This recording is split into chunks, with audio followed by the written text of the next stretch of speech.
সমসাময়িক বিষয় নিয়ে কথা বলতে আমাদের সঙ্গে চট্টগ্রাম বিশ্ববিদ্যালয়ের আন্তর্জাতিক সম্পর্ক বিভাগের অধ্যাপক ডক্টর ফরিদুল আলম যোগ দিচ্ছেন। ডক্টর ফরিদুল আলম, আপনাকে স্বাগত জানাচ্ছি ইন্ডিপেন্ডেন্ট সংবাদে। শুরুতেই জানতে চাই যে ইউক্রেনের সাথে যে সংঘাতের মধ্যেই ন্যাটোভুক্ত প্রতিবেশী দেশগুলোর আকাশসীমা লঙ্ঘন করছে রাশিয়া, এমন পদক্ষেপের পেছনে কি কারণ থাকতে পারে বলে আপনি মনে করছেন? আপনাকে ধন্যবাদ। এটি প্রথমবারের মতো নয়। রাশিয়া যে আজকে আকাশসীমা লঙ্ঘন করলো, এস্তোনিয়ার আকাশসীমা লঙ্ঘন করলো, যদিও রাশিয়া এটি প্রত্যাখ্যান করে বলেছে যে তারা বাল্টিক সাগরের উপরে আকাশসীমার এস্তোনিয়ার সীমানা থেকে 3 কিলোমিটার দূরে ছিল, এবং তারা যেটি বলছিল তাদের উত্তর পশ্চিমাঞ্চলীয় যে জায়গা থেকে তারা সেখানে রাশিয়ার আরেকটি শহরে তারা যাচ্ছিল। কিন্তু অতীতে দেখা গেছে, নিকট অতীতে যেটি দেখা গেছে সেটি হলো যে রাশিয়া কিন্তু এর আগেও আরো 4বার এই ধরনের আকাশসীমা লঙ্ঘন করেছে, এবং সাম্প্রতিক সময়ে পোল্যান্ড এবং রোমানিয়ার আকাশসীমায় রাশিয়া কিন্তু তারা 19টি ড্রোন তারা মোতায়েন করেছিল, 19টি ড্রোন আকাশসীমা দিয়ে যাচ্ছিল। পরবর্তী সময় যেটি দেখা গেল 5টিকে ভূপাতিত করা হয়েছে। এই ধরনের ঘটনা কিন্তু নতুন নয়, পুরনো। এর মধ্য দিয়ে রাশিয়া প্রতিবারই এটিকে অস্বীকার করে আসছে, এবং এর মধ্য দিয়ে মূলত যে জিনিসটি বিশ্লেষণরা আশঙ্কা করছেন বা যেটি বিশ্লেষণ করছেন সেটি হচ্ছে রাশিয়া এর মধ্য দিয়ে ন্যাটোর শক্তিমত্তাকে আসলে যাচাই করতে চাচ্ছে। কারণটি হচ্ছে সাম্প্রতিক সময়ে ন্যাটোভুক্ত দেশগুলোর মধ্যে এক ধরনের বিভেদ বিভেদ দেখা দিয়েছে। বিভেদটি মূলত মার্কিন যুক্তরাষ্ট্রের পক্ষ থেকে ন্যাটোকে কেন্দ্র করে যে বিভিন্ন ধরনের বক্তব্য প্রচার করে, এবং ট্রাম্পের পক্ষ থেকে ন্যাটোর যে চাঁদার পরিমাণ বিভিন্ন দেশগুলো মার্কিন যুক্তরাষ্ট্রের তুলনায় ন্যাটোভুক্ত দেশগুলো চাঁদার পরিমাণ কম দিচ্ছে, এবং যেটি বারবার করে বলা হচ্ছে যেন অন্তত তাদের জিডিপির 5% ন্যাটোকে দেওয়া হয়, যেটি ন্যাটোকে দিচ্ছে না। যুক্তরাষ্ট্র যেটি বলছে যে ন্যাটোর এই চাঁদা না দেওয়ার কারণে যেটি হচ্ছে যে মার্কিন যুক্তরাষ্ট্রের জন্য অনেকটা দায় হয়ে হয়ে দাঁড়িয়েছে, ইউরোপীয় দেশগুলির নিরাপত্তা রক্ষাই করেই যেন ন্যাটোর একটি মূল কারণ হয়ে দাঁড়িয়েছে। এইগুলি সব নিয়ে যুক্তরাষ্ট্রের সাথে ইউরোপিয়ান এবং অইউরোপিয়ান দেশগুলোর মধ্যে যে মতভেদ, এই মতভেদকে কেন্দ্র করে রাশিয়া পরখ করতে চাইছে যে ইউক্রেন যুদ্ধকে কেন্দ্র করে যে অবস্থানে রয়েছে ন্যাটো, সেই অবস্থানটি কতটুকু সঠিক আছে, কতটুকু সচল আছে, নাকি সচল নেই।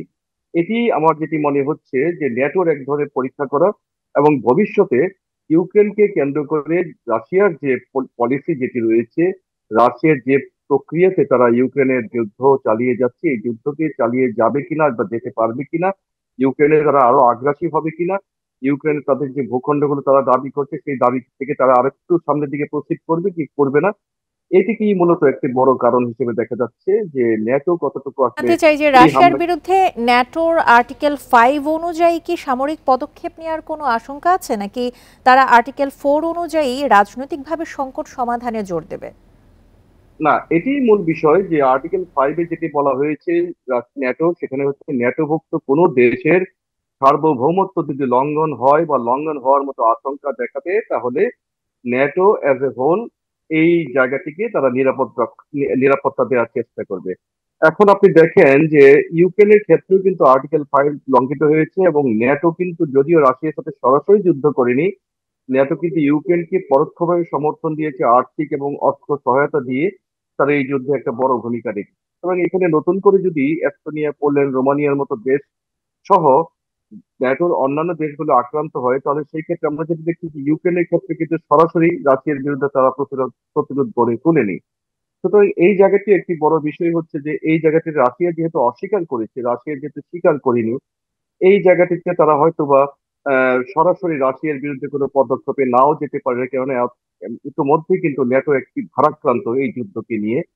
সুতরাং এই যুদ্ধকে নিয়ে, ইউক্রেন ইস্যুকে নিয়ে তারা এমনিতেই যে চাপের মধ্যে আছে, সেখানে নতুন করে এস্তোনিয়া, পোল্যান্ড, রোমানিয়ার মতো বা অন্যান্য পূর্ব ইউরোপিয়ান দেশের মতো জায়গা কিংবা বাল্টিকভুক্ত দেশে যদি রাশিয়া এই ধরনের হুমকি নতুন করে সৃষ্টি করে, সেই ক্ষেত্রে ন্যাটো, আমি যেটি আগেই বলেছি যে যুক্তরাষ্ট্রের সাথে ন্যাটোর এক ধরনের টানাপোড়েন কাজ করছে এখন এই মুহূর্তে। সেই দিক দিয়ে আমার যেটি মনে হয় যে ন্যাটোর আসলে কতটুকু প্রতিরক্ষা বা প্রতিরোধের শক্তি সামর্থ্য রয়েছে, এটি কি রাশিয়া এখন যাচাই করতে চাচ্ছে, এবং এর মধ্য দিয়ে রাশিয়া তার ইউক্রেন নীতিকে আরেকটু শানিত করার চেষ্টা করছে।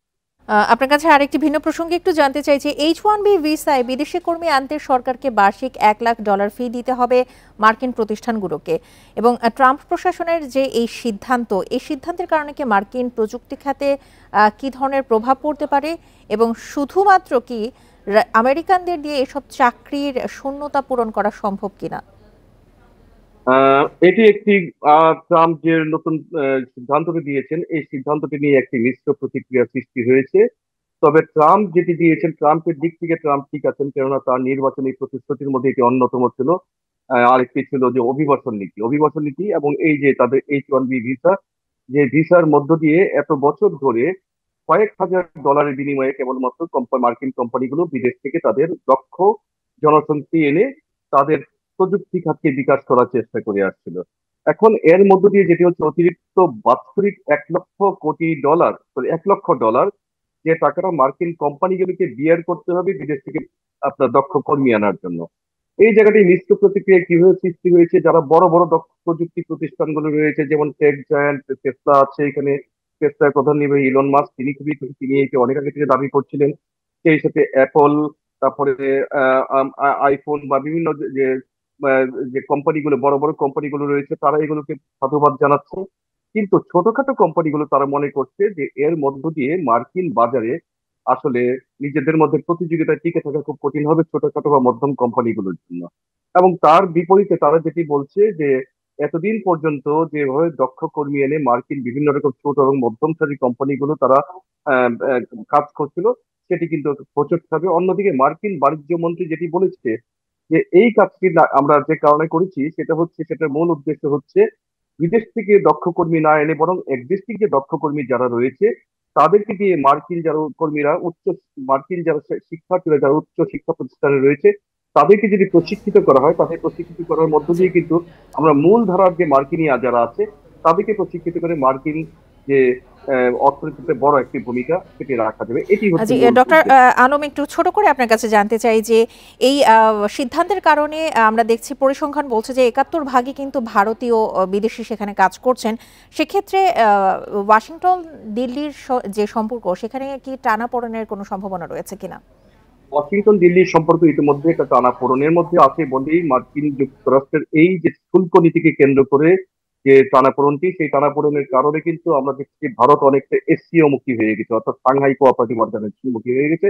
রাশিয়ার সাথে ভারত একটি ভালো সম্পর্ক মেনটেন করার চেষ্টা করছে, অর্থাৎ মার্কিন যুক্তরাষ্ট্রের দিক থেকে ভারত যতটুকু লুজার হবে, এটিকে কিভাবে রাশিয়া এবং চীনের সাথে, বিশেষ করে চীনের সাথে নতুন করে সম্পর্ক সৃষ্টির মধ্য দিয়ে এটিকে পুষিয়ে নিয়ে যায় সেটি। এবং এর মধ্য দিয়ে আমরা যেটি দেখছি, 71% যারা ভারতীয় যেত, মাত্র 11% ছিল চীনের। অর্থাৎ চীন কিন্তু ইতিমধ্যে এই টেকনোলজির দিক দিয়ে অনেকটা এগিয়ে আছে। সুতরাং ধারণা করা যায় ভারতের এই যে নতুন নতুন প্রযুক্তিবিদ যারা আছে তারা হয়তো চীনমুখী হতে পারে। চীন এবং ভারতের মধ্যে হয়তো এই দিক দিয়ে একটি ভবিষ্যতে নতুন একটি সম্পর্কের সূচনা হতে পারে। জি, ডক্টর ফরিদুল আলম, আপনাকে অসংখ্য ধন্যবাদ আমাদেরকে সময় দেওয়ার জন্য।